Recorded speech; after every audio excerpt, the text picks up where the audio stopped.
Guys, आमच्या चॅनलवर तुमचं स्वागत आहे. आज आपण दूध खीर बनवणार आहेत. दूध खीरसाठी लागणारे साहित्य आपण इथे 3 लिटर दूध घेतलेलं आहे. दुधावरची शाई तसंच ठेवायची कारण त्याने चव येते भारी. इथे बदाम आपण घेतले आहेत. बेसन पीठ घेतले आहे. बेसन पीठ तुपामध्ये छान भाजून खिरीमध्ये टाकायचे. साखर घेतली. शेवया, आपल्याला शेवया बाजारामधून कुठेही भेटत त्याला.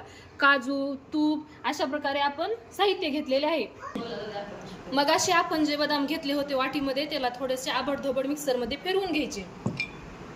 चला आपण आता फिरवून घेऊ मिक्सरमध्ये.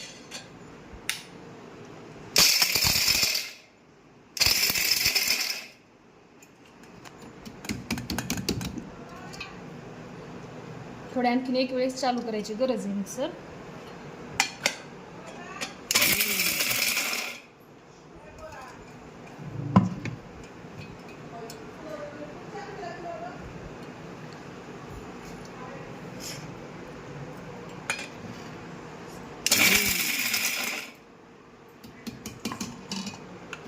हे अशा प्रकारे आबडधोबड आपण थोडंसं वाटून घ्यायचं याला. त्यानंतर काजू बी अशाच प्रकारे वाटून घ्यायचं.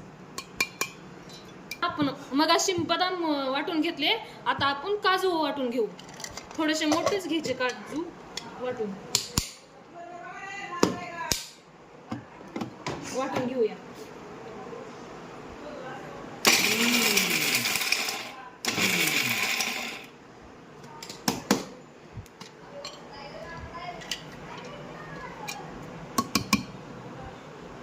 वाटून घेतले आपण काजून बदाम. खीर बनवण्यासाठी आपण इथे अंदाजे 4 लिटर खीर बसेल असं पातेलं घेतले. त्यामध्ये आपण तूप टाकू. सुरुवातीला तूप असं चांगलं कडकडू द्यायचं म्हणजे त्यात सगळे पदार्थ तळून निघतील. आपण अंदाजे 1 वाटीभर तूप घेतले आहे 4 लिटर खीरीला.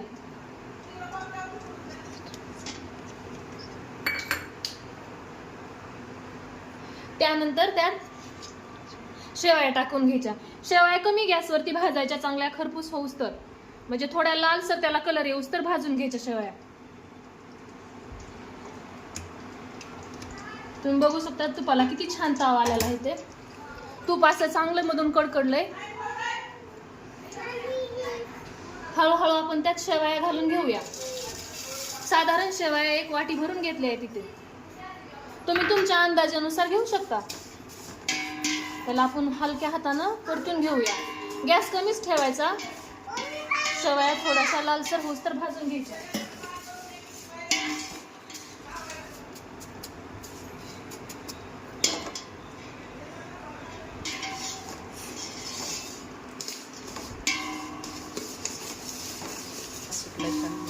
छान वास उठलेला आहे आणि शेवया इथे लालसर झालेल्या आहेत. तुम्ही बघू शकता शेवया एकदम लालसर झालेल्या आहेत आणि वास खूप छान येतोय त्याचा.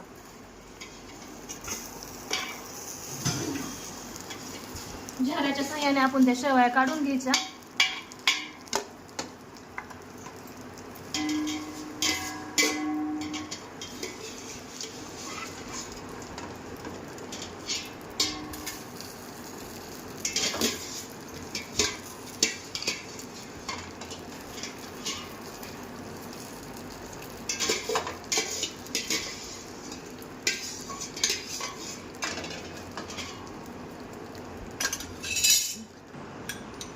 शेवया परतून घेतल्यानंतर त्यात मध्ये आपण बदाम टाकणार आहोत. त्याच तुपामध्ये आपण बदाम परतून घेऊ. गॅस कमीच ठेवायचा. कमी ह्याच्यावर छान असे बदाम परतून घ्यायचे. पाहू शकता तुम्ही बदाम किती छान प्रकारे परततात. गॅस एकदम कमी ह्याच्यावर ठेवायचा.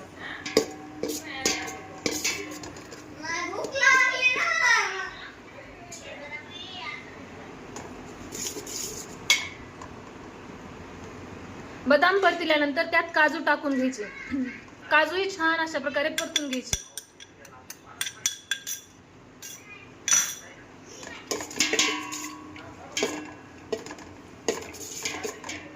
काजू आणि बदाम दोन्ही मिक्स करून छान परतून घ्यायचे.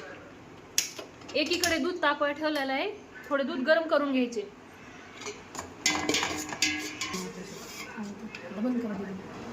पाहू शकता आपण इथं किती छान प्रकारे हे तळून भाजून घेतले आहे. खूप छान वास येत आहे याचा. काजू, बदाम, शेवया. त्यानंतर आणखीन पातेल्यात तूप टाकून घ्यायचं भाजण्यासाठी. बेसन पीठ भाजण्यासाठी तूप टाकून घ्यायचं त्यामध्ये. साधारण 1-2 चमचे किंवा 2.5 चमचे असेल तूप त्यामध्ये.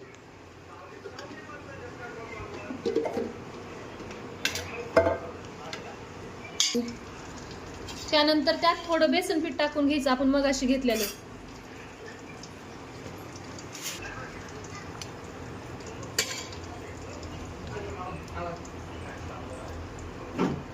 कमी गॅसवर बेसन पीठ छान असे भाजून घ्यायचं.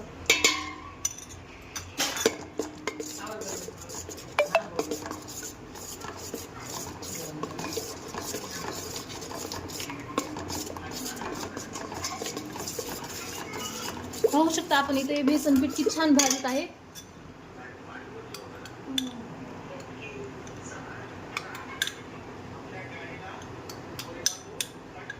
आपल्या प्रमाणानुसार बेसन पीठ घ्यायचं आपण. आपल्याला जितकं दुधामध्ये लागेल तितकं. बेसन पिठामधल्या गाठी फोडून घेऊन त्याला लालसर भाजून घ्यायचं. असं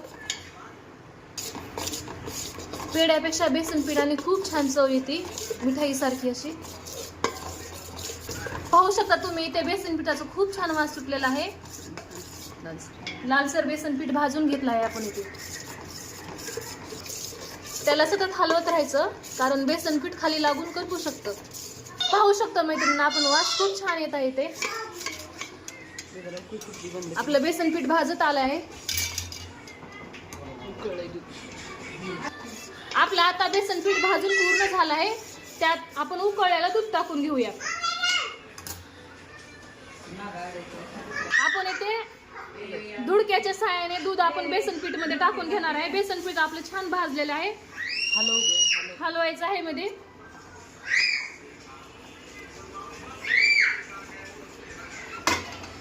आपण दूध टाकल्यानंतर त्यात तुपामध्ये भाजलेल्या शेवया टाकून घेऊया. त्यानंतर त्यात भाजलेले आपण काजू, बदाम टाकून घेऊया.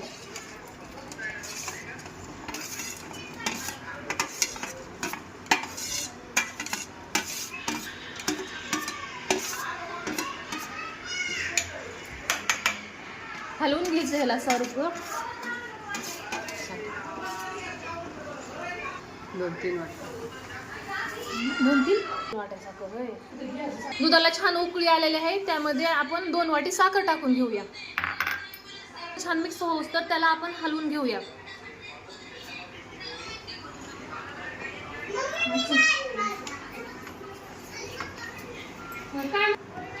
खिरीला चांगल्या प्रकारे हलवत राहायचं आहे जेणेकरून खीर खाली लागू नये किंवा करपू नये म्हणून.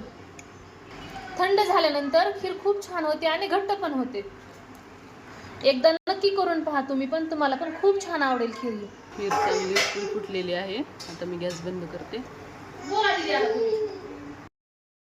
आपण वाटीत काढून घेतली आहे. खूप छान वरती तूप आले त्याला आणि पातेल्यात पण बघा खिरीला कसं तूप आले आणि घट्टपणा पण आलेला आहे. अशा प्रकारे तुम्ही पण खीर करून पहा, नक्की खूप छान लागते. तुम्हाला खीर आवडली असेल तर चॅनलला लाईक आणि सबस्क्राईब करायला विसरू नका.